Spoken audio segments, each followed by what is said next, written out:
Hey guys, want to give you a quick tip real quick. If you're changing out elements in your water heater or tuning it up and you run into this issue, which I did, apparently this is not that uncommon, is on my bottom element, there's a lot of sediment, but this part got bent somehow, maybe from sitting all the time in the sediment, but it was bent more that way.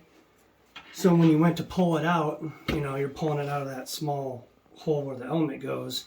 This was hitting up against the wall and you couldn't get it out. A lot of people, they just kind of, it's frustrating, but a lot of people just said, cut it off, let it sit in there. Yeah, you could do that. I wanted to see if I could get it out.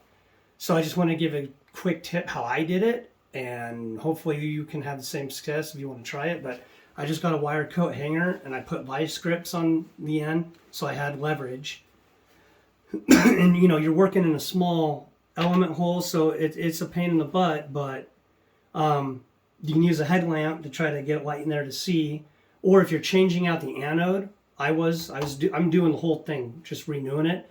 I pulled the anode out and I put a flashlight through the anode hole, and that lit up the whole tank so I could see the inside, and that helped some.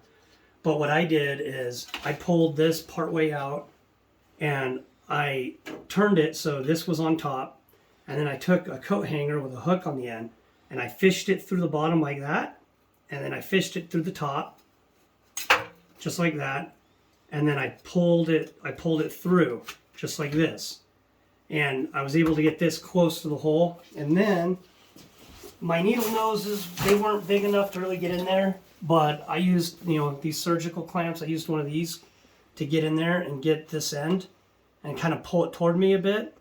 You may or may not need to do this, but I did. And then once I had this toward me enough, I was able to get my needle nose on it and pull it more toward me. So between pulling it with this and the pliers, I was able to pull this end of the element toward me, and it bent it back down together like that. And then I could pull it straight out of the hole and get the whole element out. Then I didn't have to worry about cutting it or leaving it in there and whatnot. It's not going to hurt it if you have to cut it, leave it in there, but I don't know. I guess the perfectionist in me didn't want to do that. If I could do it the right way and get it out, I wanted to. So if you're in this situation, there's really not a lot out there that talks about this that I can find.